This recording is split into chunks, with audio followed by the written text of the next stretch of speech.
for equivalency. So those credentials that our youth are going to be getting after vocational training in the 21st century must be transferable to other jurisdictions. Inclusivity. Recognize and promote gender equality through cooperative and relationship building. Well, gender equality is something that we know that we all have to be passionate about. There can be differentiation, be it in the choice of job we do, the courses we take, the kind of relationship we have. We can't continue to put one gender at a disadvantage just because of gender differences. We're all equal before the law. We should also be equal economically, especially in terms of access. Accessibility is important. Ensure equitable education that supports equal access and commitment to lifelong learning. Of course, I just spoke about equal access, and that is so important. Uphold respectful partnerships and promote mutual understanding. This is not exhaustive, but at least these are some of the things we can see that vocational education in the 24th century can usher into our daily life and into our day-to-day interactions with one another. Just imagine the possibilities. Key points. So Nigeria continues to grow and develop, but our youth population seems to have been left behind.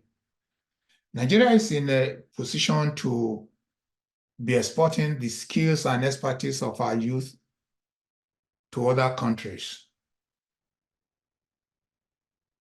Because we have enormous,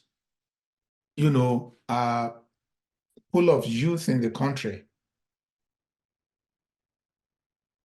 If you look at our youth within the age, let's say between the ages of 18 and 35, it's almost at 151 million in numbers. And this is according to the National Bureau of Statistics in 2022. And out of this, around 53.4% remain unemployed. We know that this figure is unacceptable and must be approached with a holistic and all-encompassing strategy. What can we do to fix this? That has been the focus of the government since it was sworn in May last year.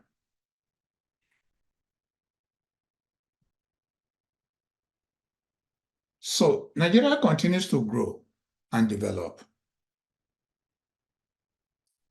Unfortunately, we recruit people from neighboring countries or even as far as in India to undertake critically needed skill work for us in Nigeria.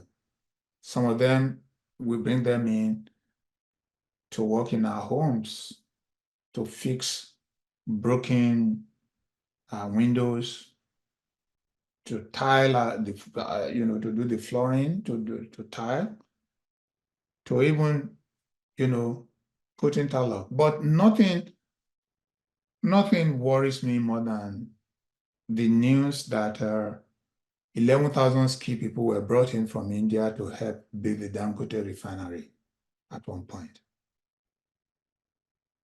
So when Nigerians actually complain about it, the Sub-Saharan African Skills and Apprenticeships Stakeholders Network says in its explanation that youth from Nigeria lacked the adequate skills needed to be engaged in this assignment.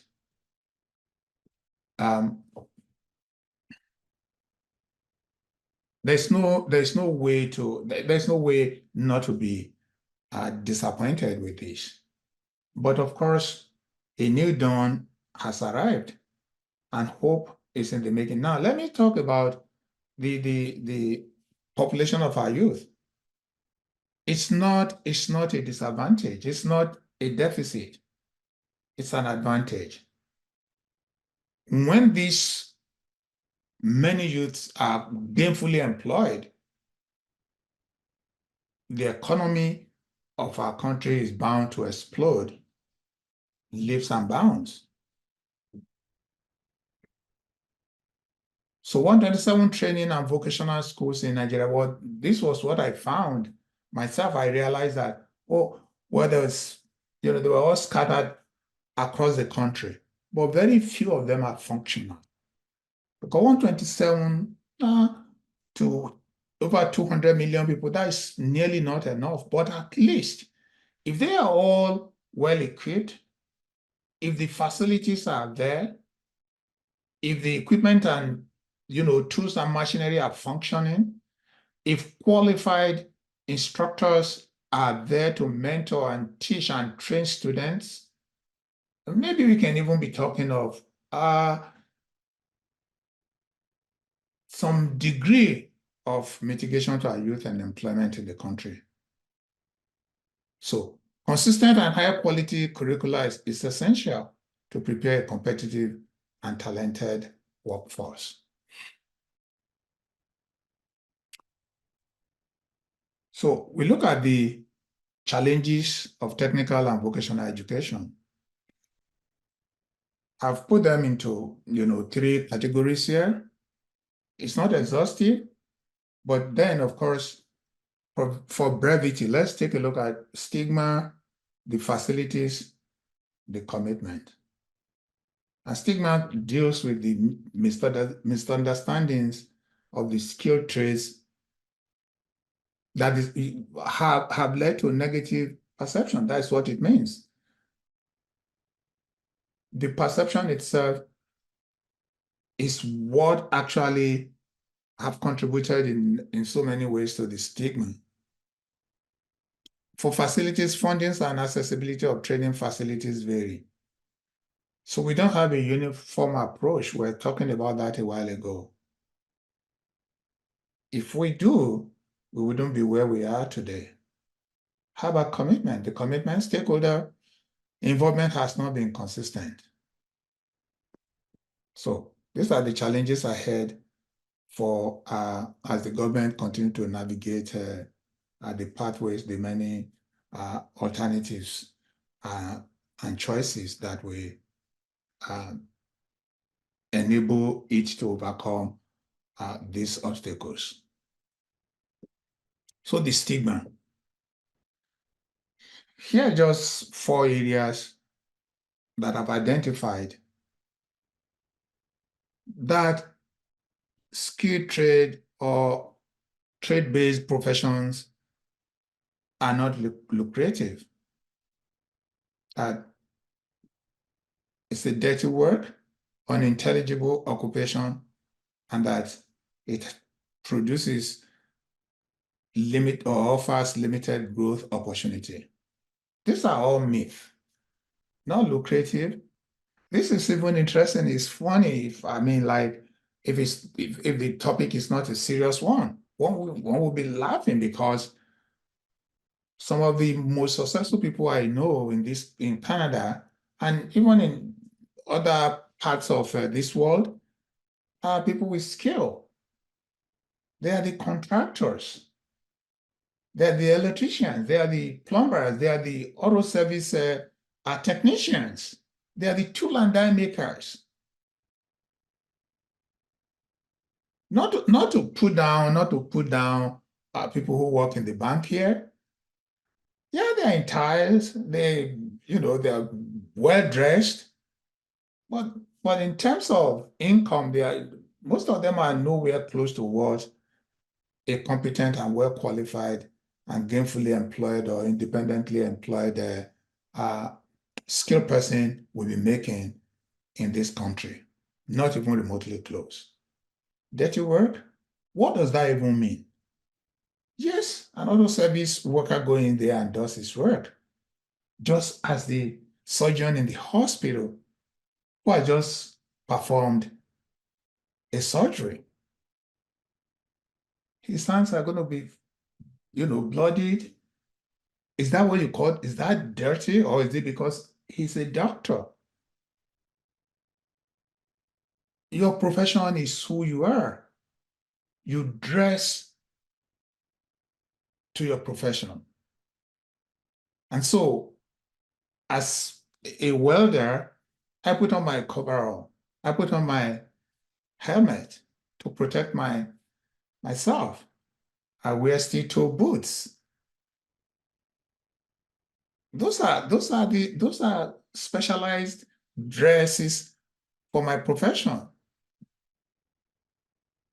And you can see tradespeople they are very proud of what they do here. Construction people, you need to see them because they make things happen. Unintelligible occupation, that is not even something that we should spend so much on. But of course, for the benefit of everyone, some of the most intelligent people you will find in this world are people with skills. It's not, you don't sleep, wake up and build something. There are processes. People who can look at a building and put a drawing to it, but it's not just the blueprint itself, but the measurements to determine how many blocks you need to put up a building, how to sustain the structure, a structure that will last almost forever. It says unintelligible occupation. So these are myths. Well, limited growth opportunity, there is no limit to growth opportunity. We all know that. So these are the areas where we need to work with our community, work with our parents, to let them know that when they send their word or their child into a vocational school, that they are creating a pathway to economic success for such a child. Now, the facilities, ill-equipped infrastructure, lack of financial backing, limited qualified instructors. These are, all parts of the challenges we have, but this can be overcome easily. When the government is focused on doing something, the government is going to come up with the resources, the personnel, the infrastructure, and every other thing that the government will need to make that undertaking a success. And that is what this government is focused on doing. So I'm sure that this is a problem that will be a thing of the past when all is said and done. Commitment to training and vocational education needs to be consistent. Our government has pledged to increase awareness of training and vocational education, affirming the need and growing shortage of skilled labor. So, like I said, all the three areas that I've identified are human issues. And if they are, we know that they can be overcome. And this government is not joking. One of its goals is the certification of 20 million Nigerian artisans over the next 4 years. We all know what this means. We have our artisans who line the side of the roads. They have their shops everywhere, but there's no, we talked about uniformity before. Certification that can, that can move from one jurisdiction to another in a seamless fashion. This is what the government is focused on doing. Many of them Many of the artisans we have now, they went through apprenticeship under the supervision of individuals. They are masters. Now, the government is trying to institutionalize the process of certification for everyone. And that may require, some degree of retraining. That may require some degree of reorientation. It may even require some degree of literacy and numeracy. If that is the focus, so be it. Because at the end of the day, the country is going to be better for it. Academia versus vocational training. I do not see any competition here. What I see is a process or two processes that are not mutually exclusive, but they are actually mutually inclusive. Because going to the university to become academic and going to a trade school to become a skilled person both serve the same purpose: economic growth, economic independence, finding a job easily after graduation.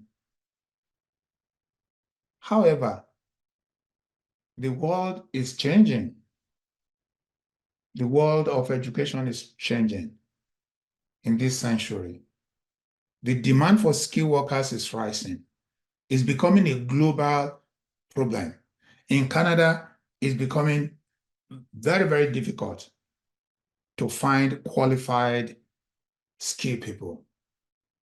I'll go deeper into that in my next presentation, so I can support that with, facts and figures. With an aging population and a technologically advancing workforce, technical and vocational education can provide youth with specialized skills and proficiency to thrive in critical growth areas.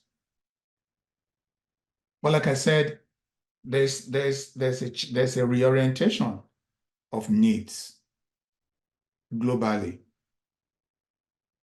Again, the idea of academic versus vocational training can be misleading when people look at, oh yeah, who is superior to who? It's not about that.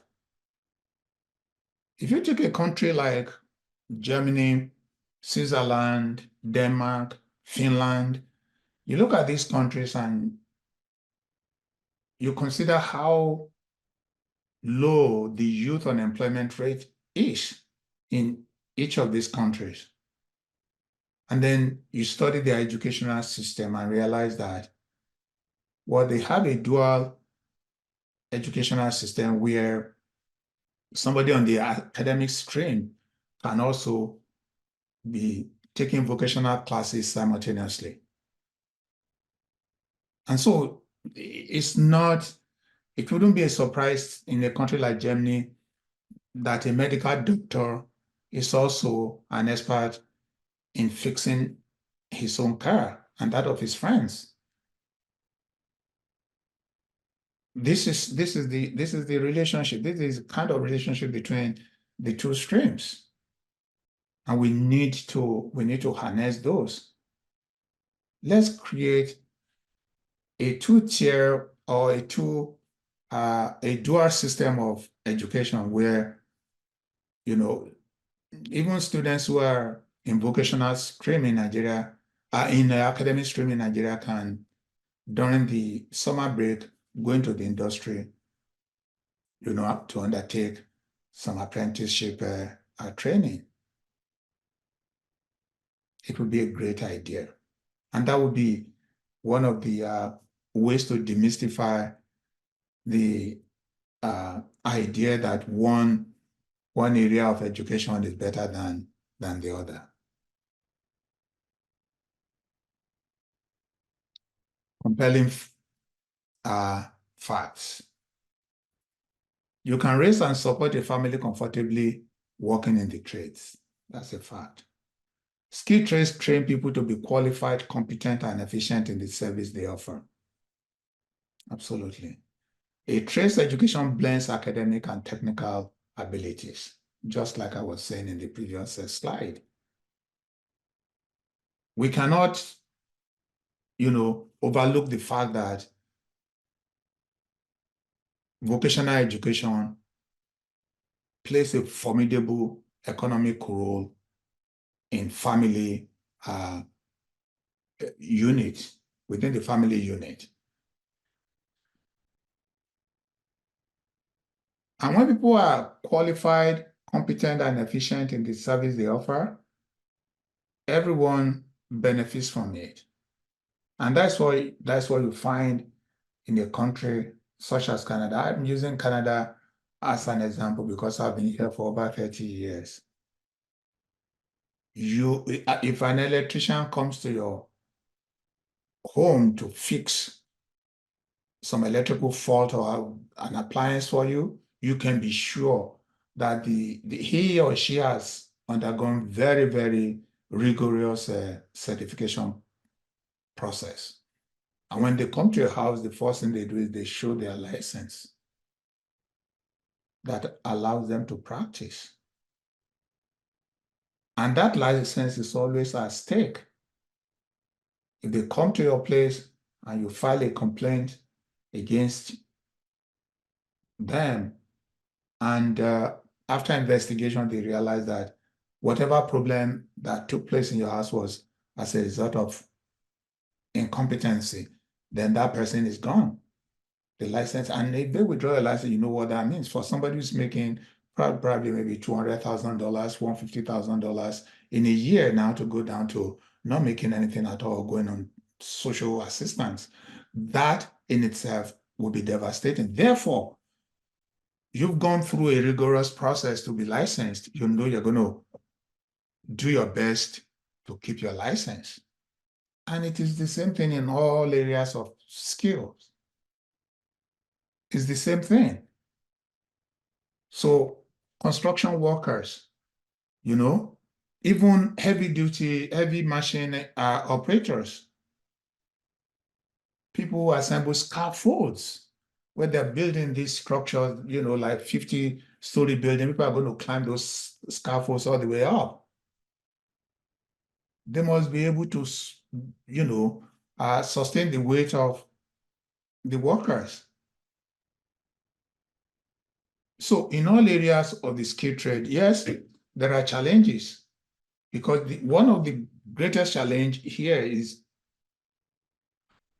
how to maintain and protect and keep your certificate so that you can continue working. It is easy to get into trouble, and that's why people will continue to work in a competent manner.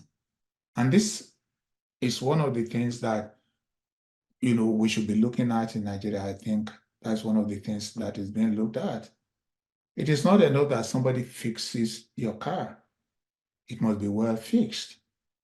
It is not a matter of competence when you take your car to another garage and somebody opens it and tells you that your water pump is broken.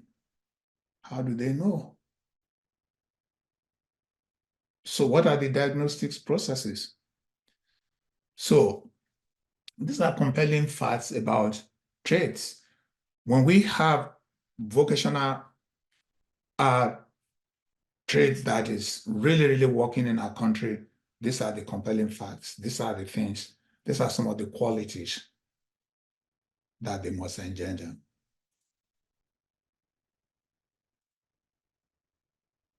So the solution,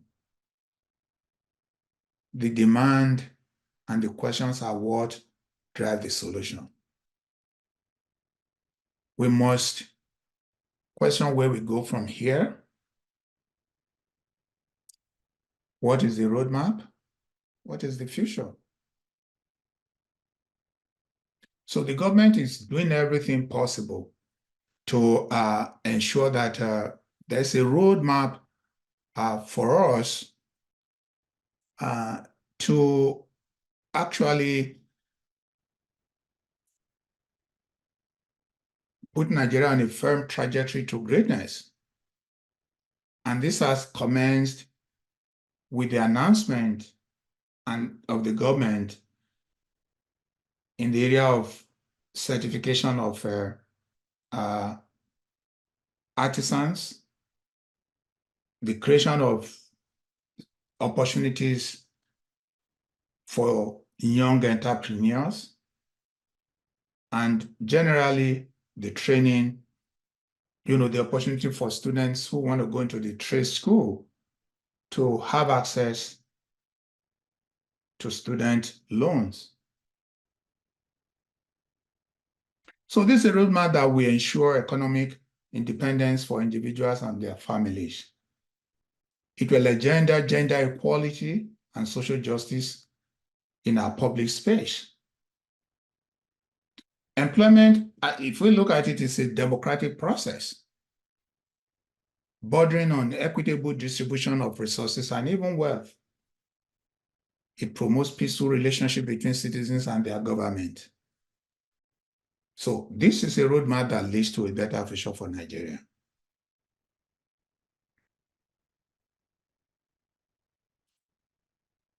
So investing in our youth is investing in our future. This is self-explanatory. We know it. Because the future of the country cannot be separated from the role of the youth, the role that they play within the economy of their country. In an aging population, each country would depend on the workforce coming from their youthful population. And Nigeria just has a lot of it. And like I said previously, the country's economy is capable of exploding upwards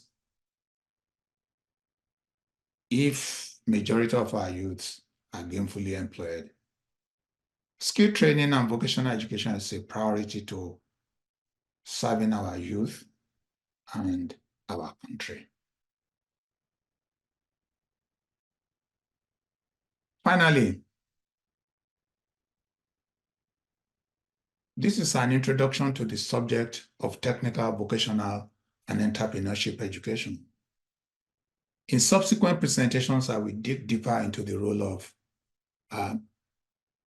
TVEE, that is the acronym from the Office of the SSA, in nation building and in democratic process. There's a lot to learn together.